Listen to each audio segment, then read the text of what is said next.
Steel, iron, mercury లాంటి సాధారణ metals ను గోల్డ్ లేదా సిల్వర్ లాంటి విలువైన పదార్థాలుగా మార్చగలిగే మ్యాజికల్ రాయి గురించి మీకు తెలుసా? ఈ అద్భుతమైన రాయిని ఫిలాసఫర్ స్టోన్ లేదా స్టోన్ ఆఫ్ ఫిలాసఫర్స్ అంటారు. అయితే దీని కథ ఎక్కడ మొదలైంది? ఫిలాసఫర్ స్టోన్ శక్తితో మనిషి జీవిత కాలాన్ని పొడిగించొచ్చా? దీన్ని తయారు చేయడానికి ప్రయత్నించిన వారికి ఏమైంది? మన హిందూ పురాణాల్లో ఈ మహిమాన్విత రాయి గురించి రాసి ఉందా? తెలుసుకోవాలంటే ఈ వీడియో చివరి వరకు చూడండి.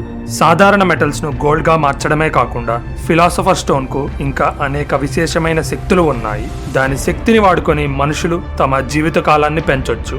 అంటే 100 సంవత్సరాలు కాకుండా 200 సంవత్సరాలు బతకొచ్చేమో. అందుకే దీన్ని అల్టిమేట్ ఎలిక్సిర్ ఆఫ్ లైఫ్ అంటే అద్భుతమైన జీవామృతం అని పిలుస్తారు. ఇదొక మ్యాజిక్ పోషన్ అంటే కషాయంలా పనిచేసి దాన్ని తీసుకున్న వారిని చైతన్యవంతుల్ని చేసి అమరత్వాన్ని ప్రసాదిస్తుందంట. కొన్ని శతాబ్దాల కొద్దీ మనుషులు వారి జీవితాల్ని ఈ ఫిలాసఫర్ స్టోన్ వెతకడానికి అంకితం చేశారు. ఎందుకంటే ఆల్కెమీ ప్రపంచంలో దీన్ని కనిపెట్టడాన్ని ప్రతిష్టాత్మకమైన విజయంగా భావిస్తారు. ఈ ఫిలాసఫర్ స్టోన్ అపారమైన సింబాలిక్ విలువను కూడా కలిగి ఉంది. పరిపూర్ణత, స్వచ్ఛమైన రూపం, జ్ఞానోదయం మరియు ఆనందం యొక్క అత్యున్నత స్థితిని ఫిలాసఫర్ స్టోన్ సూచిస్తుంది. ఈ ఇంక్రెడిబుల్ క్వాలిటీస్ ఉన్న రాయి మీ దగ్గరుంటే ఇక ఊహించుకోండి మీరెలా ఉంటారో. అయితే ఫిలాసఫర్ స్టోన్ ను వెతకటం లేదా తయారు చేయటం అంత ఆషామాషి వ్యవహారం కాదు. దాన్ని తయారు చేయడం ఒక మ్యాగ్నమ్ ఓపస్ అనే చెప్పుకోవాలి. ఆల్కెమిస్టులు ఈ ఫిలాసఫర్ స్టోన్ వేటలో ఏళ్లు, కొన్నిసార్లు వారి జీవిత కాలాన్ని పోగొట్టుకున్నారు. దీని వేట రహస్యం అద్భుతం మరియు అంతులేని అవకాశాలతో నిండిన ప్రయాణం. ఫిలాసఫర్ స్టోన్ కోసం అన్వేషణ కొన్ని యుగాల నుండి సాగుతూనే ఉంది. ఈ లెజెండరీ పదార్థం గురించి పురాతన గ్రంథాల్లో రాసుండటం మనం చూడొచ్చు. 300 ఏడీలో జోసిమోస్ ఆఫ్ పెనోపోలిస్ రాసిన చైరోకా మేటాలో ఫిలాసఫర్ స్టోన్ గురించి ప్రస్తావించడం జరిగింది. అయితే ఫిలాసఫర్ స్టోన్ చరిత్ర ఇంకా పురాతనమైందనే వదంతులు ఉన్నాయి. ఎలాయస్ అష్మోలే అనే బ్రిటిష్ జ్ఞాని ప్రకారం ఫిలాసఫర్ స్టోన్ యొక్క పుట్టుక మొదటి మానవుడైన యాడమ్ సమయానికి లింక్ అయ్యింది. ఈ స్టోన్ గురించిన జ్ఞానం దేవుడే స్వయంగా యాడమ్ కు అందించాడంట. అక్కడి నుండి ఈ జ్ఞానం బైబిల్ గ్రంథంలో ప్రధాన పాత్ర వహించిన మరియు అసాధారణమైన జీవిత కాలాన్ని కనబరిచిన వారికి పాస్ చేయబడిందంట. బైబిల్లో 118వ అధ్యయనంలో చెప్పబడిన టెంపుల్ ఆఫ్ సాలమన్ మరియు దాని తస్కరించబడిన మూలరాయికు ఈ ఫిలాసఫర్ స్టోన్ కు ఏదో సంబంధం ఉందంట. ఈ కనెక్షన్లు ఫిలాసఫర్ స్టోన్ కు ఆధ్యాత్మిక మరియు ప్రాముఖ్యతను జోడించాయి. ఈ రాయిని ఎలా తయారు చేయాలి అనే బేసిక్స్ గ్రీక్ ఫిలాసఫీలో చెప్పబడ్డాయి. పంచభూతాల్లోని ముఖ్య ఎలిమెంట్స్ అయిన భూమి, గాలి, నీరు మరియు నిప్పు నుండి ఇన్స్పిరేషన్ తీసుకుని యానిమా ముండి అనబడే ప్రపంచం యొక్క ఆత్మ ద్వారా ప్రపంచ ప్రసిద్ధి చెందిన ఫిలాసఫర్ ప్లేటో దీన్ని ఎలా తయారు చేయాలో తన రచన అయిన టిమేయస్ అనే ఆల్కెమికల్ టెక్స్ట్ లో చెప్పడం జరిగింది. ప్లేటో ప్రకారం ఈ 4 ఎలిమెంట్స్ అన్ని ప్రిమే మెటీరియా లేదా ఫస్ట్ మ్యాటర్ అనే ఒకే సోర్స్ నుండి వచ్చాయి. ఈ ఫస్ట్ మ్యాటర్ కేయాస్ అంటే గందరగోళంతో ముడిపడింది. ఆల్కెమిస్టులు ఫిలాసఫర్ స్టోన్ ను తయారు చేయడానికి వాడే మొదటి ఇంగ్రీడియంట్ కు కూడా ప్రిమే మెటీరియా అనే పేరు పెడతారు. ఆల్కెమీ చరిత్రలో ఈ ఫిలాసాఫికల్ మొదటి పదార్థం చాలా ప్రాముఖ్యతను సంతరించుకుంది. 17వ సెంచరీలో థామస్ వాన్ అనే ఫిలాసఫర్ ఈ మొదటి మ్యాటర్ యొక్క ప్రాముఖ్యత గురించి ఇలా అన్నాడు: ఈ ఫిలాసఫర్ స్టోన్ తయారు చేయడానికి వాడిన మొదటి పదార్థం అనేది ఇప్పుడు మనం చూస్తున్న అన్ని పదార్థాల యొక్క మొదటి మ్యాటర్. ఈ స్టేట్మెంట్ ఒక విశ్వాసాన్ని హైలైట్ చేస్తుంది. అదేంటంటే ఫిలాసఫర్ స్టోన్ తయారు చేయడానికి వాడే ప్రిమేయా మెటీరియా మరియు మన యూనివర్స్ లో ఉన్న ప్రతి వస్తువును తయారు చేసిన ప్రైమల్ అంటే మొదటి పదార్థానికి సంబంధాలు ఉన్నాయి. హలో ఫ్రెండ్స్, మీరింకా ఇలాంటి ఇంట్రెస్టింగ్ వీడియోస్ చూడాలంటే ఛానల్ సబ్స్క్రైబ్ బటన్ నొక్కి బెల్ ఐకాన్ క్లిక్ చేయండి. 8వ సెంచరీ బీసీలో గెబర్ అని కూడా పిలువబడే ఆల్కెమిస్ట్ అయిన జబీర్ ఇబ్న్ హయాన్ మనకు తెలిసిన క్లాసికల్ ఎలిమెంట్స్ అయిన నిప్పు, భూమి, నీరు మరియు గాలి లక్షణాల యొక్క బేసిక్ క్వాలిటీస్ గురించి పరిశోధన చేశాడు. అతని అబ్జర్వేషన్ లో నిప్పు అనేది వేడిగా, పొడిగా, భూమి అనేది చల్లగా, పొడిగా, నీరు అనేది చల్లగా, తేమతో మరియు గాలి అనేది వేడిగా, తేమతో ఉంటుందని తేల్చాడు. ఈ 4 ప్రిన్సిపల్స్ ప్రతి మ్యాటర్ యొక్క మూల లక్షణాలు. ఇందులో ఏదో ఒక 2 మెటల్ బయట ఉంటాయి, ఇంకో 2 లోపల ఉంటాయని ఆయన చెప్పాడు. ఈ అబ్జర్వేషన్లను ఉపయోగించుకొని ఆల్కెమిస్టులు ఒక మెటల్ యొక్క బేసిక్ క్వాలిటీస్ ను రీఅరేంజ్ చేసి దాన్ని ఇంకో మెటల్ గా మార్చొచ్చని అభిప్రాయపడ్డారు. అరబిక్ లో అలెక్సిర్ అనే పదం నుండి ఇంగ్లీష్ పదమైన ఎలిక్సిర్ వచ్చింది. ఒక మెటల్ ఇంకో మెటల్ గా మారే ట్రాన్స్మ్యూటేషన్ పద్ధతిని ఈ ఎలిక్సిర్ ద్వారా జరిపించొచ్చు. ఈ లెజెండరీ పదార్థాన్ని రెడ్ సల్ఫర్ అయిన రెడ్ పౌడర్ రూపంతో అభివర్ణిస్తారు. ఈ పదార్థం కూడా ఫిలాసఫర్ స్టోన్ నుండి వచ్చిందని ఆల్కెమిస్టులు నమ్ముతారు.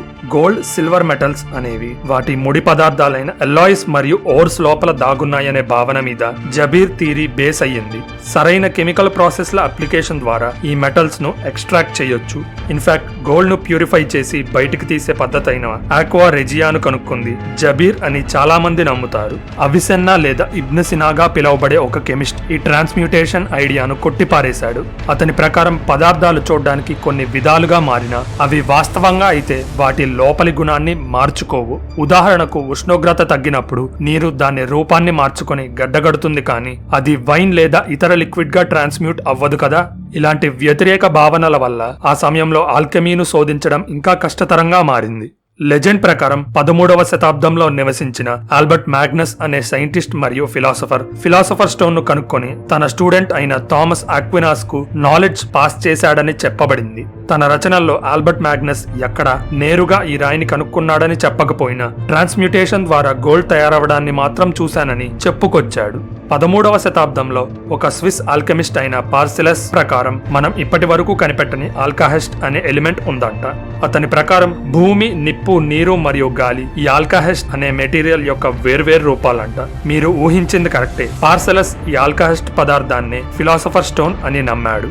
ఇక 17వ సెంచరీలోకి అడుగు పెడితే ఇంగ్లాండ్ కు చెందిన సర్ థామస్ బ్రౌన్ అనే ఫిజిషియన్ మరియు ఫిలాసఫర్ తన ఆధ్యాత్మిక టెస్టమెంట్ అయిన రెలిగో మెడిసిలో ఫిలాసఫర్ స్టోన్ వెతుకులాట మరియు మతానికి మధ్య లింకుల గురించి చెప్పాడు. గోల్డ్ ను ఏదో ఒక హయ్యర్ స్టేట్ పదార్థంగా మార్చడానికంటే ఫిలాసఫర్ స్టోన్ కు ఇంకా ఏదో ప్రత్యేకత ఉందని తన మిడిమిడి జ్ఞానంతో చెప్పాడు. దాని గురించి రీసెర్చ్ చేసినప్పుడు తనకి దైవత్వం గురించి లోతుగా తెలిసిందని అతను చెప్పాడు. అదే 17వ శతాబ్దంలో ముటాస్ లిబర్ అనే వింతైన పుస్తకాన్ని ప్రచురించడం జరిగింది. అదొక ఇన్స్ట్రక్షన్స్ మాన్యువల్ అవ్వగా అందులో ఒక పెద్ద ట్విస్ట్ ఉంది. దాంట్లోని 15 చిత్రాలకు అసలు డిస్క్రిప్షనే ఉండదు. కాబట్టి దాన్ని వర్డ్లెస్ అంటే పదాలు లేని పుస్తకంగా పిలిచారు. ఈ ఎనిగ్మాటిక్ చిత్రాలే ఫిలాసఫర్ స్టోన్ ను సృష్టించడానికి సింబాలిక్ ఇన్స్ట్రక్షన్స్ గా కొందరు భావించారు. మన పురాణాల్లో ఫిలాసఫర్ స్టోన్ లాంటి ఒక రాయి ఉంది. దాని పేరే చింతామణి. మహాయాన బౌద్ధ మతంలో 2 బోధిసత్వులు చింతామణిని పట్టుకుని ఉన్నారని చెప్పడం జరిగింది. లంగ్టు అనబడే వాయుగుర్రం వెనకాల ఈ చింతామణి ఉంటుందంట. దీన్ని టిబెట్ వారి ప్రార్థనా జెండాలో కూడా మనం చూడొచ్చు. టిబెటియన్ బుద్ధిస్ట్ ఆచారాల ప్రకారం చింతామణిని ఒక కాంతివంతమైన మణి మరియు బుద్ధుడి యొక్క అనేక రూపాల్లో ఒకటిగా భావిస్తారు. హిందూ పురాణాల్లో చింతామణి విష్ణుమూర్తి మరియు వినాయకుడితో కనెక్ట్ అయ్యి ఉంటాయి. విష్ణుమూర్తి దగ్గరుండే ఈ చింతామణి కౌస్తభమణి అనగా అదే చింతామణి నాగలోక అధిపతి దగ్గర కూడా ఉంటుందంట. అలానే గంగాదేవి వాహనం అయిన మకరుడి తల మీద కూడా ఈ చింతామణి ఒదిగి ఉంటుందంట. 10వ సెంచరీ ఏడీలో రాసిన యోగ వశిష్టలో చింతామణి గురించి ప్రస్తావన ఉంది. అనేక హిందూ రచయితలు చింతామణిని ఆధ్యాత్మిక సాఫల్యం మరియు జ్ఞానంతో అనుసంధానిస్తారు. ఉదాహరణకు 13వ శతాబ్దంలో నివసించిన జ్ఞానేశ్వర్ అనే మరాఠీ ఋషి ఈ ఫిలాసఫర్ స్టోన్ గురించి మరియు అది ఎలా మామూలు మెటల్స్ ను బంగారంగా మార్చగలదో చెప్పాడు. ఫిలాసఫర్ స్టోన్ బేస్ మెటల్స్ ను గోల్డ్ గా మారుస్తుందని మాత్రమే ఇప్పటి వరకు మాట్లాడుకున్నాం. దానికి అనేక వైద్యపరమైన శక్తులు కూడా ఉన్నాయంట. దీని ద్వారా గాయాలు అలానే జబ్బుల్ని కూడా మాన్పించొచ్చు అంట. లెజెండ్ ప్రకారం దీన్ని కొంచెం సేవిస్తే చాలు మీకున్న అన్ని జబ్బులు పోవటంతోనే మీరు జీవించే కాలం కూడా పెరుగుతుంది. ఇంకొంతమంది ప్రకారం ఫిలాసఫర్ స్టోన్ సాధారణ పటిక బెల్లం లాంటి క్రిస్టల్స్ ను కూడా విలువైన వజ్రాలుగా మార్చగలదంట. జీవం లేని వస్తువుల మీద మాత్రమే ఈ స్టోన్ ప్రభావం ఉంటుందనుకోకూడదు. చనిపోయిన చెట్లను కూడా బతికించి వాడిపోయిన వనాన్ని పచ్చగా మార్చే శక్తి కూడా ఈ ఫిలాసఫర్ స్టోన్ కు ఉందంట. ఫ్యాంటసీ ప్రపంచంలో ఈ స్టోన్ ద్వారా ఒక కృత్రిమ మానవుడి వంటి మృగం అంటే హోమంక్యులస్ ను సృష్టించవచ్చు. ఫుల్ మెటల్ ఆల్కెమిస్ట్ బ్రదర్హుడ్ అనే ప్రసిద్ధి మాంగా మరియు యానిమీలో మనం ఈ ఫిలాసఫర్ స్టోన్ వాడకం ద్వారా హోమంక్యులై సృష్టిని చూడొచ్చు. ఆల్కెమికల్ రచనల ప్రకారం ఫిలాసఫర్ స్టోన్ 2 రకాలుగా ఉంటుంది, కానీ ఆ 2 రకాలు ఒకే పద్ధతి ద్వారా తయారు చేయబడతాయి.